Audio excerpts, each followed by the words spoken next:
Good morning, children. I'm here once again with Theme 7 and Imperial Capital Vijayanagar 14 to the 16th century. This is the third part of the chapter. Let us begin our chapter.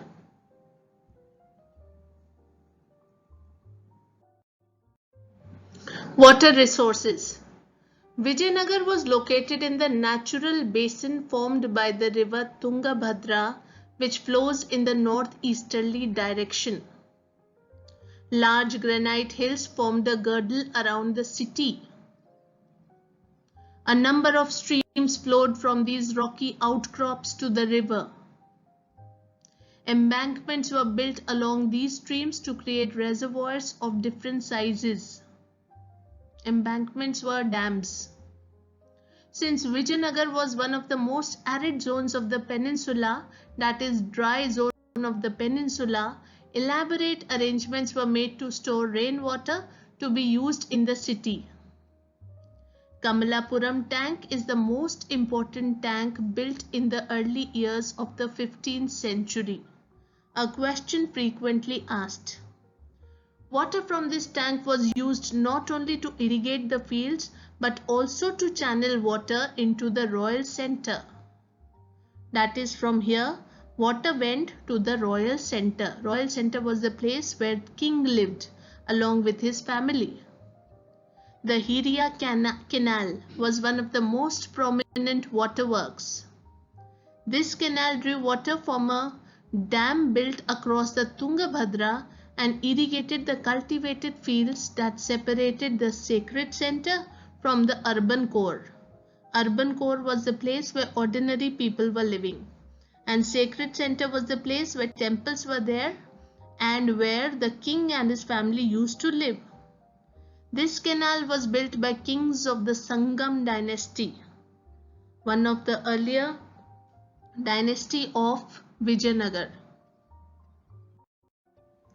Fortifications. The accounts of Abdul Razak about the walls of the Vijayanagar Empire. Abdul Razak was an ambassador sent by the ruler of Persia to Calicut in the 15th century. He was greatly impressed by the fortifications and mentioned 7 lines of the forts in Vijayanagar. He says that the forts were encircled not only in the city but also its agricultural hinterland and forests. The outermost wall linked the hills surrounding the city. The masonry construction was slightly tapered or slightly disturbed, slightly broken. No mortar or cementing agent was employed anywhere in the construction. This is a point that makes this construction a remarkable one. The stone blocks were wedge-shaped, that is, they were leaf-shaped, sort of leaf-shaped, which held them in place. The inner portion of the walls was of earth packed with rubble or rubble. Square or rectangular bastions projected outwards. Bastions, type of balconies. Ubhre hue part. The most important feature of the Vijayanagar fortification was its incorporation of the agricultural tracts, because the rulers were well prepared to face the sieges and its consequences. That is, if somebody from outside attacks, then how to manage oneself, how to manage the empire, how to manage the people. This was a very remarkable feature again. This was a remarkable feature again of the Vijayanagar Empire. Abdul Razak noted that between the first, second and the third walls there are cultivated fields, gardens and houses also found. During the medieval period, the major objective of the sieges was to starve the defenders into submission. That is, go and attack them, and then when they will have no food to eat, then they will automatically submit themselves to you. These sieges could continue for months and sometimes even years. Rulers were ready to face it with proper arrangements by building large granaries within fortified areas. Granaries were the storehouses where they used to keep their grains and other needed items. The rulers of Vijayanagar adopted a more expensive and elaborate method of protecting the agricultural belt itself by incorporating agricultural tracts in the fort. That is, the tracts or the lands of agriculture were inside the premises of the fort. A second line of fortification went around the inner core of the urban complex. A third line surrounded the royal center, within which each set of major buildings was surrounded by its own high walls. The fort was entered through well-guarded gates leading to the major roads. Gateways were with defined architectural features.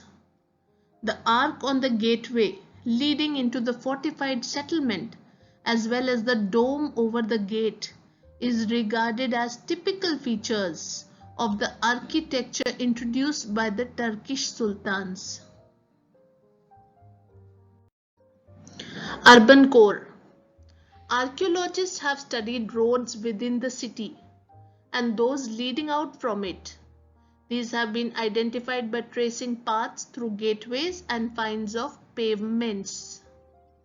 Moving along roads leading into the urban core, there is little archaeological evidence of the houses of ordinary people. Archaeologists have found fine Chinese porcelain in some areas of the urban core. They suggested that these areas may have been occupied by rich traders. Why they opined this? Because of one thing, that is Chinese porcelain or Chinese crockery was found in these areas of the urban core. That is why they thought that this was occupied by rich merchants or rich traders. Tombs and mosques located here have distinctive functions. The ordinary people of the Vijayanagar Empire lived in ordinary houses. This is how the 16th century Portuguese traveller Barbosa describe the houses of ordinary people. Field surveys indicate that wells, rainwater tanks, and temple tanks of the various small shrines scattered throughout the urban core might have served as sources of water for the ordinary dwellers, ordinary people. The Royal Centre. The Royal Centre was located in the southwestern part of the settlement. It included 60 temples. The patronage of temples was important for rulers because they were trying to establish the authority through association with the divinities housed in the shrines. With the divinities housed in the shrines means shrines are temples, divinities were gods and goddesses. They were trying to associate themselves with them. That is why what did they do? They patronized the temples. About 30 buildings have been identified as palaces. So 30 buildings as palaces and 60 temples.